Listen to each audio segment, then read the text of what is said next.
business owner stuck in fear, doubt, and worry about what the marketplace will look like in the future? Then this show is for you. Strap on your seatbelt and get ready to disrupt and innovate. Here's your host, Lisa Levy. Hello and welcome to today's show. I am so excited to share with you my guest today. Scott Becker is the publisher and founder of Becker's Healthcare and Becker's Hospital Review. He's a partner and former board member of McGuire Woods. He also served as the chair of the National Healthcare Practice at McGuire Woods for more than 12 years. He's a graduate of Harvard Law and a CPA. And with the Becker's Health Review, he has created something to support an industry that is constantly being disrupted. Scott, thank you so much for being here with me today to have this conversation. Lisa, thank you so much for having me. What a pleasure to get to visit with you. And we'll talk about a wide-ranging group of subjects. So thank you for having me and excited to visit with you. Absolutely. So, I read the formal intro, all of the things, those the basic stuff, but that doesn't tell the audience your story. Will you take us through your journey, how from Harvard Law you ended up leading what I would call a healthcare media empire and one of the best sources of information for that industry? What did that journey look like? Sure. So like many things, it started off as something totally different and then incrementally grew into something significant. So when I started, it was literally 30 plus years ago. I was a young lawyer. Now I'm an old lawyer, but whatever. Either way is great. But so I was a young lawyer. And I was a healthcare lawyer. And a healthcare lawyer meant back in the day, you did sort of transactional and regulatory work related to healthcare clients. And those could be surgery centers, hospitals and health systems, others in the healthcare ecosystem and healthcare companies. You fast forward 30 years, that's really a mix of hospitals and health systems, different kinds of private equity funds that invest in healthcare, in a much greater mix of chains of surgery centers, hospitals and health systems, some payers, and then investors in healthcare. But at the end of the day, it started off as a healthcare lawyer and a healthcare group at the law firm that really I'm still at today, McGuire Woods. 30 years later, we were at a smaller firm that merged into McGuire Woods. So that's sort of some of the very, very backstory on the professional career. When I got started as a healthcare lawyer, I started trying to build a brand, be a thought leader, and try and think about and cover and follow what was going on in healthcare. So I started it back in the day, which is a long time ago, a very small newsletter, almost like a cottage newsletter around what was going on in hospitals and health systems. And I was doing that and doing it was a very small conference in healthcare in just sort of a niche area. And at that point, when we first started this, it was around 3 different areas, but the main area was surgery centers by chance. And this goes back 30 years ago and it tied into what I was doing as a healthcare lawyer and so forth and so on. At some point, about 8 to 10 years after I started that newsletter, I started to hire people full time into that company with the concept, and this goes back 20 plus years ago, that there's just a lot of interesting stuff going on here. And I loved my law job. I loved the law and the practice, but I also found this to be fascinating. It was just fascinating. We were able to connect with fascinating people. I had built a great legal practice, but we had started to really get more serious about how we engage with the hospital and health system community, the surgery center community, and the other communities that we were a part of. And it was just fascinating and interesting. And so like all great things, no one does anything themselves. I started to hire great people. And of those people, a couple of them really stood out and really took a leadership role with Becker's Healthcare. And that was people like Jessica Cole, who's now the CEO and president of Becker's Healthcare, and just a tremendous leader, as well as Laura Dierda and Molly Gamble on the editorial side and some other people on the business side. And we started to really build a media company. And it was years later that somebody explained to me that what we were building was what's considered a business-to-business media company. Of course, I didn't know that because I wasn't a media person. I was a lawyer with a relatively, quick mind. I mean, not brilliant, but a quick mind, and was able to incrementally connect dots. And so we kept on sort of moving and doubling down and growing the healthcare media company. 20 years ago or so, we expanded into hospitals and health systems, orthopedic and spine, and then later into health IT, and then a variety of other areas. But the real first movement was out of surgery centers. We still stayed in that, but moving into hospitals and health systems, orthopedic and spine. And of course, now 20 years after that, hospitals and health systems is by far the vast majority of the company.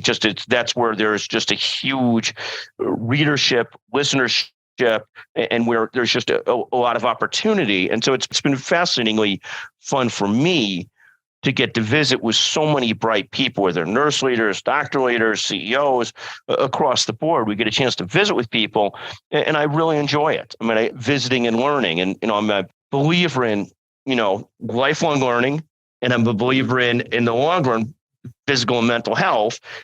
Both those things. So it's sort of tied into the healthcare ecosystem and learning constantly and seeing what's going on. I find it fascinating. I've been doing similar things in sort of the business world, but the main focus has been in healthcare for 30 plus years. And in that industry, right, change is constant, disruption is never ending. And with the media company you've created, you have brought in more actionable data for leaders in that industry to have a single source of truth where they can continue to learn and rely on. You have conferences, there's like a dozen podcasts under the umbrella. You are creating actionable intelligence for that industry on a daily basis. Was that your goal? Well, that became the goal. What really happened was 20, 30 years ago, when I got going in this, it was a real learning experience for me. I might think that I'm quite bright, but I'm fine. But the learning was this. I used to write these long strategic pieces, about healthcare and what's going on in the healthcare industry and so forth. And they would be well received, but a few hundred people would read them. And what we learned over time, it's exactly what you just said. What people are looking for was much more short form data and insights and trends on what's going on, where are things going. If that health system is laying people off, we better worry about that. If that health system's having trouble with staffing, well, we're going to end up having trouble with staffing. So it really became far more about giving people quick updates into what's going on, what do they need to know in their world, in their business, so that they aren't blindsided, really. And so it moved into sort of years ago. It took a long time. We have a 30-person journalism team, editorial team, which is a terrific, terrific group. Today, the journalists that come out of school that become journalists today understand that the world's about multimedia and short-form journalism. So a ton of our journalists also do podcasts. They also do moderating. They also do writing.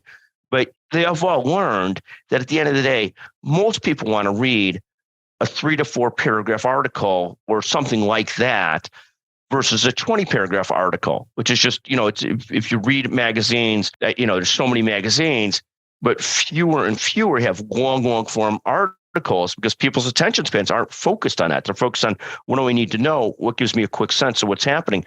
And that's what we really move towards. And our journalists are very much on board with that. They're very bright. They get that that's what readers want.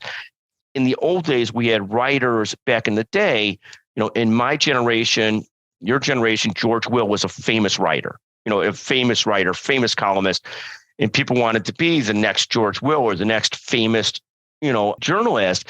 And that's fantastic, but it's not what people really want to read today. I mean, there are still great journalists, of course, like that. But today, a great journalist is one that's well read, that people want to read, that people find what they need from that person. It's more that. And so, trying to tell the story of what's happening in healthcare in as much of a short form way as possible is what our readers and listeners want. Right, because there's so much information coming at us all the time. Being able to get the insights and make it actionable has huge value for them.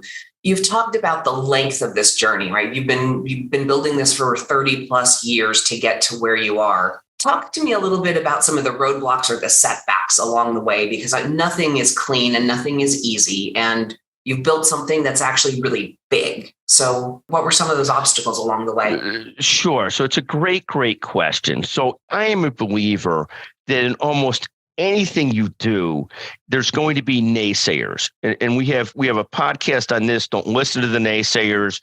In anything you build, you're going to have naysayers. I remember when I first started doing a newsletter, a doctor friend of mine would joke that he uses it as toilet paper, literally would joke that he uses toilet. This goes back 30 years ago. We were young, we were mature, but for me, it was working hard at it. It was, I was a little bit like, but and then you'd have other people, there were legacy media companies in the area that we're in. And some of the brightest people I knew would say, well, that's going to be a very uphill battle. Don't bother with that. You follow me? And part of it is, it's I mean, I have a couple core business philosophies, but one of the background issues in terms of what you're saying on roadblocks is you can't listen to the naysayers because there's always so many of them.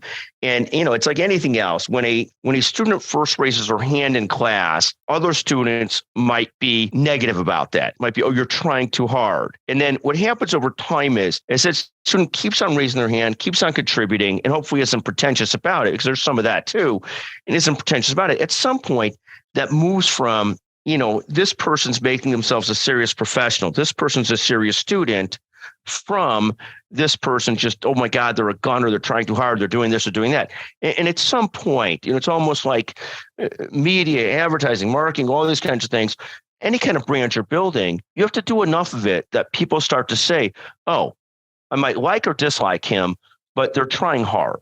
They're actually trying to be serious professionals. And I tell people that a lot about their own professional careers. There's a period of time where you're going to get some of that naysaying. And at some point, you've got to decide that you're going to be a serious professional. You'll take some of the knocks of people looking at like, oh my God, what are you doing? Why are you doing that? To the point where at the next level is they start to respect the fact that you're doing that you're trying to be better, trying to grow something. So that was sort of one thing that I viewed as a roadblock, was just like, there was a lot of that. There was also roadblocks like, oh my goodness, there's two other core thoughts that we have. One is that it's all about building great teams and great leaders. And so for me, I had great mentors. And then I was able to understand that's all about teams. So in the law firm, we were able to build a great practice, but there were a ton of great people that worked with me that became the leaders. There's people today, Amber Walsh, who's on the executive committee, Holly Buckley, who's chair of the healthcare department, who worked with me for 10, 20 years, but they became leaders. We were thrilled to have great people that we saw leadership in and keep on sort of encouraging and nurturing and cultivating them. So everything's about building great teams, and anything you do, the same thing in the media company, people like Jessica Cole, Margot, Emma, a whole group of people that became leaders there, Scott Jones, a whole bunch that became leaders there, Abby Engel, Katie Atwood, that became leaders there that really drove the growth in so many ways. And so, Ailey Jones, Hallie Warner, just to make sure to give them the shout outs. But there are a lot of people that really drove a lot of that success, and teams is everything. The other thing that you learn over time is, we view business as three things: niche centric, customer centric, and then team centric, sort of three big pieces of business.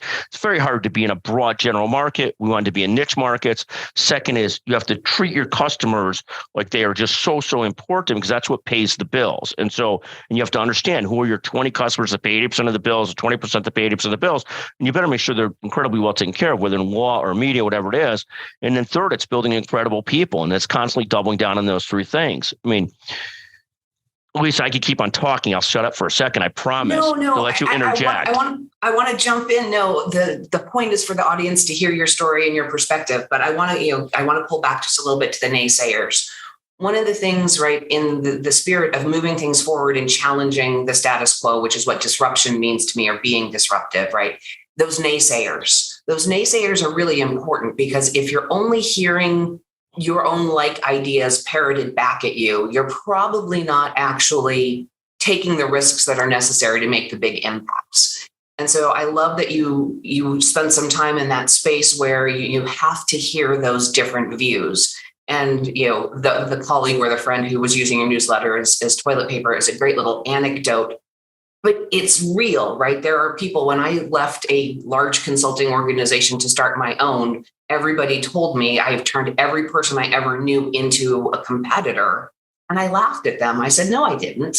It took 14 years for the market to catch up with me and everybody to understand that the smaller consulting groups where we have niches can work really well together and do and make big change happen. I also love how you're focused in on your team and your customer, right? Building the great team and knowing who your customer is and what they need. It's something we talk about on this show a lot, right? As a business grows, if it is not serving the needs of its customer, there's no way it's going to succeed. So thanks for reinforcing a theme that we've been building on over time in this space. We think it's so important. Let me go back to you were starting to ask a question. I'll let you do that. No, but if you please finish the thought. I mean, the only thought is there are so many founders, entrepreneurs, business people that sort of have a passion for doing something.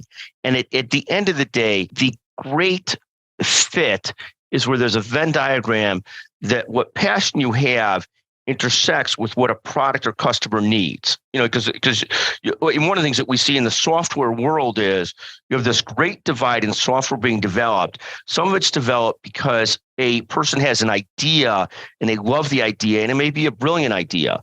But if they're not early on incubating it, commercializing it with customers, they could very easily end up building something that nobody wants. And so this constant Venn diagram of this intersection of what you're passionate about, what you can do great, versus also what does the market want or what do customers want? Because if you're not hitting that, you have a hobby, not a business. And they're two different things. And a hobby is fantastic, but you can't mistake it for a business. A business is really meeting product and customer needs. What we call in business product fit, that there's a product fit for customers. They actually want what you're doing. Absolutely. And it is, that is a critical point. And the difference between hobby and business, for some of the listeners who might be starting an entrepreneurial journey, that's an important point to hang on to. But with what you're doing, what you've built, where is it going, Scott? What opportunities are you seeing in the future for healthcare, and how are you positioning to support those needs? Sure. So healthcare sort of faces some mega daunting challenges. And the mega daunting challenges, to me, revolve first around a people issue of we just have a tremendous shortage of physicians, and then in addition, nurses, clinicians, and others. We've got a country of 330 million people. We turn about 18,000 new doctors out a year. The numbers just don't match, especially with the aging, growing population. We're in a spot where, like, everybody knows and talks about primary care shortages. I would say the more challenging, really challenging issue is specialist shortages. In the long run, all of us know that to get to the right specialist today, and it depends what it is and what you need, but you almost have to know somebody. And this has become the unfortunate reality of our situation, is like, to get to the right orthopedic physician, the right oncologist, the right this, the right that, it's more and more, you've got to know somebody that can get you through the line, that can help you sort of navigate it, to help you figure it out. And it's very challenging. And part of the issue is, particularly if you get into rural and some urban settings, there's just not enough. There's just not enough specialists, for the amount of people that we have in the growing population. We talk in areas where there's one neurologist for 400,000 people. We're on the phone with a dermatologist in northern Minnesota. There's one dermatologist in the huge greater area, in an area that's fraught with skin cancer. I mean, there's just real shortages, and there's technological solutions to help. But at the end of the day, you still need people, very bright, very well-trained people. And we've got this huge mismatch of people versus number of physicians versus number of people in our country, and the amount of physicians that are retiring, going part-time and everything else. There's a horrible mathematical mismatch. So talk about that. There's lots of innovation to help make that easier. A lot of remote care, remote monitoring, telephonic care, telehealth, and so forth. And all those things help. But at the end of the day, they leverage the existing population of physicians and nurses and doctors. But at the end of the day, we need more nurses and doctors, or we're going to be in a spot that just doesn't work for very large countries. Very large countries, it's like there's this concept, some of the largest countries in the world, China and India, years ago moved towards this concept of they just don't have enough doctors. And so they moved towards a hardcore preventive health mandate, but it's not really that successful. I mean, it's very hard to people talk about it all the time. Oh, we're going to do everything preventive. We're going to do this all preventive. But at the end of the day, people still have problems, still need to see a doctor. So a couple of years ago, when COVID really went horribly wrong in India, they didn't have enough physicians and caregivers to take care of the people. When COVID went horribly wrong in China, they also knew that they didn't have enough people. So they had to go on total lockdown as a preventive measure. And so none of those work. At the end of the day, they help, but they help at the margins. If we're going to be a very large country, which we are, we need more doctors and nurses, just, flat out. And there's all kinds of other ecosystem problems and issues and challenges. But at the end of the day, we need more doctors and nurses if we're going to take care of our people and take care of them well. How do we get the younger generation to follow that path? Well, the younger generation is not the problem at all. The problem is there's not enough residency spots. There's not enough nursing education spots. They're not nursing faculty. We've got a medical education system that was designed before the internet. So it takes somebody who's a doctor. If they start medical school at 23, they're not really practicing until 31, 32. Half the population is part-time by 40, something else. There's plenty of people that want to be doctors. We have 50,000 people that apply each year to be doctors.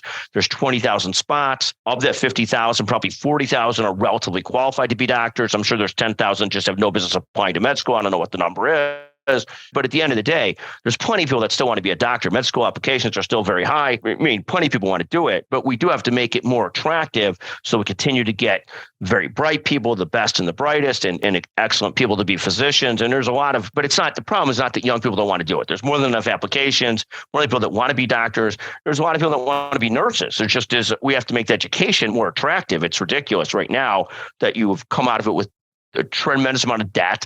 10 years later, it's literally insane. It's an insane system. Yeah. And so the opportunity lies in the effectiveness of the process of becoming, of becoming a skilled healthcare professional and getting them effective in the right amount of time without burdening them with lifelong debt.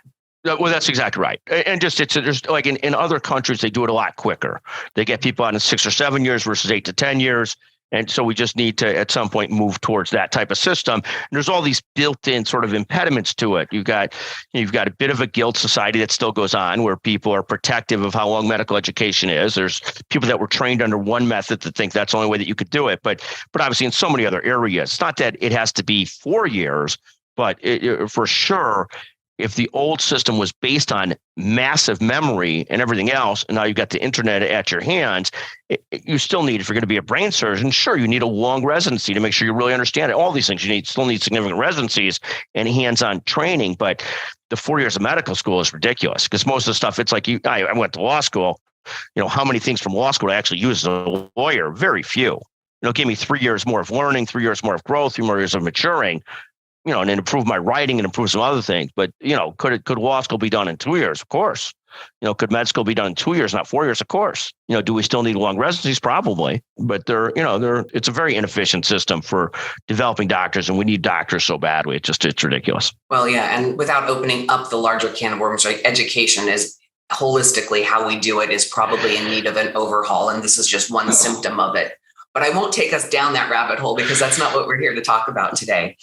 Scott, I've enjoyed this conversation and getting your perspective. I'll be honest, about a decade ago when my consultancy moved into the healthcare space, Becker's Hospital Review was the de facto place that I did a tremendous amount of knowledge gathering in that space. And I appreciate what you have built personally very much. I appreciate your time with us today, but I have one little fun question that I'd like to wrap up with.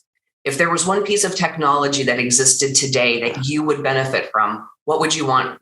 What would you want to make with a magic wand? So this is a great question. I sort of go back to taking care of our healthcare needs in our country is this great mix of technology and people.